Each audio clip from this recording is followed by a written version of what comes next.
Kawalang tatay ko, karangalan para sa'kin ito. Siya'y matatag, tuwin ay maaasahan, laging handang tumulong kanino man. Kawalang tatay ko, tulay sa ating pag-asenso. Siya'y may pusong makatao, kahit saan at kahit kailan. Ang kanya ay serbisyo sa bayan. Di mo pansin, di mo dama, sa buhay mo'y bahagi ang aking ama. Tuloy-tuloy ang pagmamahal.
At long last, matutuloy na rin ang pangako ko sa aking asawa na mag-a-abroad kami. Mag-i-enjoy kami. Sigurado yan. Basta ako, Jaime, maniniwala lang ako kapag lumilipad na ang eroplanong sinasakyan Huwag namin. kang mag-alala, darling. Matutupad yan. Pangako ko sa'yo.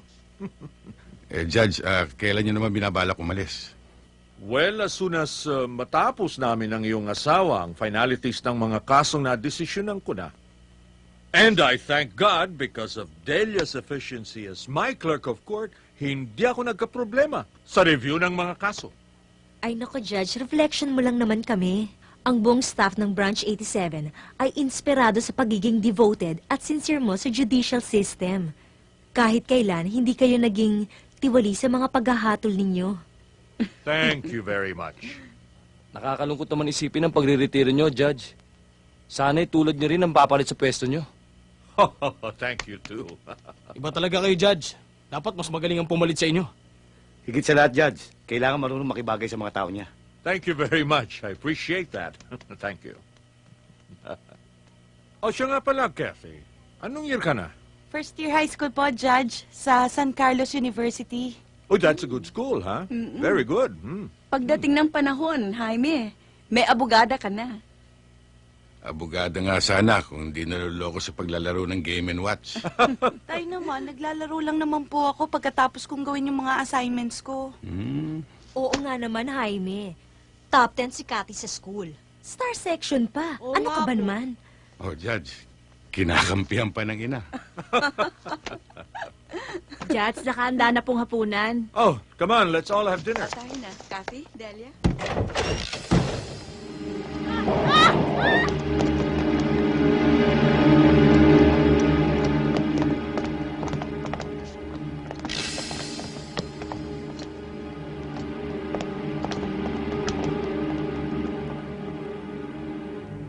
Anong ibig sabihin nito? Masyado ka nagmalinis, Judge. Malaking kayamanan na inaalok sa'yo ng kapatid ko pero pinabayaan mo pa rin siyang mabulok sa bilangguan. Naging dahilan tuloy ng kanyang kamatayan. Kung tinutukoy mo siya Augusto Salazar, pinag-aralan kong mabuti ang kanyang kaso. Malakas ang ebidensya laban sa kanya. Kaya't nararapat lamang ang naging hatol ko. Ebidensya ba ang nakuha ang baril sa kotse niya? At kung saan siyang kinuha ang mga testigo. Ang sabihin mo, Judge, nalagyan ka ng kabila. Yun ang ebidensya. Ngayon, Judge, ako naman ang hahatol sa'yo.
Ano yung lakad natin sa isang linggo? Tuloy ba yun? Sigurado yun. Mang Beto, Oh, Simon, bakit? may kailangan po sila.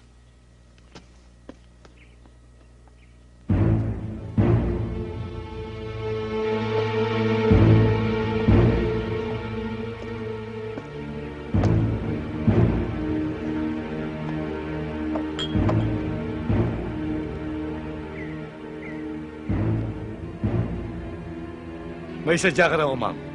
Meron. Pero dalawa lang ang sadya ko dito. Siya. At yun.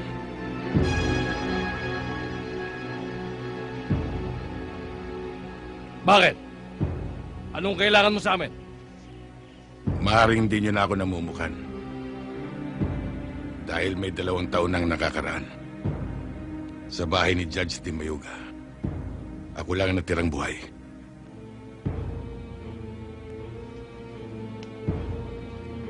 Kaya yung mga naririto na hindi kasama lumayo na.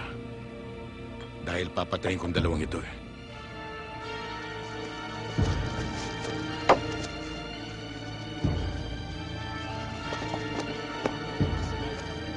Paano yan? Kasama ako. Di itutumba rin kita.